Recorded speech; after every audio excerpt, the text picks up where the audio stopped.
Assalamualaikum warahmatullahi wabarakatuh. Alhamdulillahirrabbilalamin. Hari ini kita mau membahas lagi pelajaran tema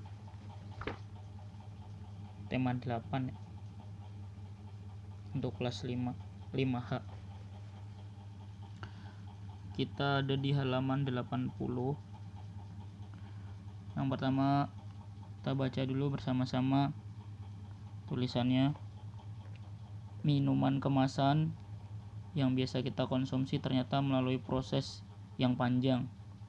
Kegiatan produksi dan distribusi minuman kemasan juga berperan dalam menyejahterakan masyarakat. Jadi misalnya kita ambil contoh minuman teh. Nah, itu enggak tiba-tiba langsung jadi dalam bentuk kemasan. Dari teh itu ada prosesnya yang cukup panjang. Dari nanam kebun tehnya itu, setelah pohon tehnya numbuh baru dipetik pucuknya, kemudian dikumpulin sama petani, terus dijemur, habis dijemur sampai kering baru diolah di pabrik untuk menjadikan teh. Habis itu baru dijadikan minuman kemasan. Setelah itu dikirim-kirim ke daerah-daerah, ya, didistribusikan oleh distributor. Baru kita beli di warung atau di toko atau di supermarket, baru kita minum. Nah, itu cukup panjang, padahal hanya teh saja, minuman kemasan teh. Kerjasama, balik lagi ya, kerjasama antara pegawai produksi dan produsen, juga pegawai distribusi dan distributor saling menguntungkan. Keduanya mendapat keuntungan untuk memenuhi kebutuhan hidup. Jadi yang memproduksi teh dan produsen teh juga dapat untung. Kemudian orang yang mendistribusikannya serta distributornya itu juga dapat keuntungan. Keuntungan bisa untuk mencukupi kehidupan kita sehari-hari. Berikut ini adalah contoh data penjualan minuman kemasan oleh pedagang asongan dalam waktu 1 minggu. Pedagang asongan mendapat barang jualan dari grosir. Grosir itu penjualan yang banyak, kayak gitu, seperti agen. Pedagang asongan membeli minuman kemasan seharga Rp400 per kemasan. Pedagang asongan menjual Rp500 per kemasan.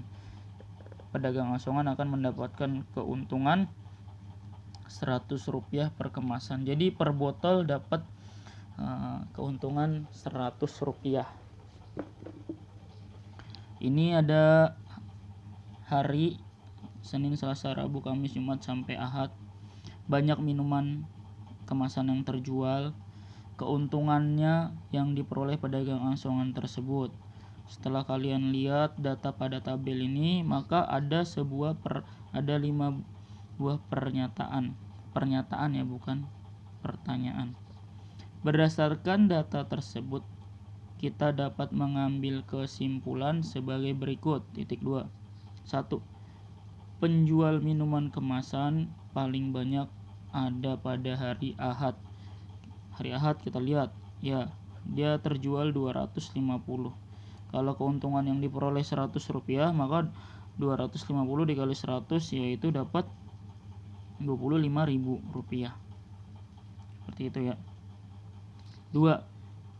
Penjualan minuman kemasan paling sedikit ada pada hari Senin dan Kamis.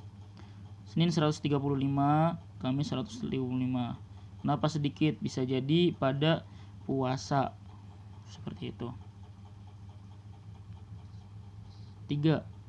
Penjualan minuman kemasan pada hari Jumat sebanyak 175 kemasan hari Jumat. Betul ya? Keuntungan yang diperoleh pedagang asongan pada hari Selasa adalah 15.000. Hari Selasa 15.000 terjual 150 kemasan. Selisih keuntungan hari Rabu dan Kamis adalah Rp2.000. Hari Rabu 15.500, hari Kamis 13.500, berarti selisihnya Rp2.000. Betul ya? Kemudian selanjutnya kita akan eksplorasi manakah pernyataan berikut yang tidak sesuai dengan data? Pernyataan adalah kalimat yang mempunyai nilai benar atau salah. Ya. Benar diartikan ada kesesuaian antara apa yang dinyatakan dengan keadaan yang sebenarnya. Jadi antara yang diartikan dengan keadaan sebenarnya itu benar. Kayak gitu. Contoh nomor 1. Keuntungan yang diperoleh dari hari Senin dan Selasa lebih kecil dari keuntungan yang diperoleh pada hari Sabtu. Kita lihat di sini tabelnya. Hari Senin dan Selasa lebih kecil daripada hari Sabtu. Senin kita lihat 135, Selasa 150, Sabtu 200. Nah, ini lebih kecil apa lebih besar? Kalau tidak sesuai cukup checklist di sini, kalau sesuai cukup checklist di sini. Nah, ini 1 sampai 5 melihat datanya di sini ya. Kemudian yang ayo rumuskan. Buat pernyataan sebanyak-banyaknya dari data penjualan roti eceran berikut ini. Kalau tadi kan teh, kalau sekarang roti. Tapi tidak perlu sebanyak-banyaknya, cukup 10 saja ditulis di buku tulis ya. Ini membuat pernyataan, misalnya Senin berapa Senin dan Selasa selisihnya 5, betul apa salah? Nah, seperti itu. Kalian tidak perlu membuat sebanyak-banyaknya, tapi cukup buat 10 saja di buku tulis. Demikian tugas hari ini. Jika ada yang kurang paham boleh bertanya melalui WA. Assalamualaikum warahmatullahi wabarakatuh.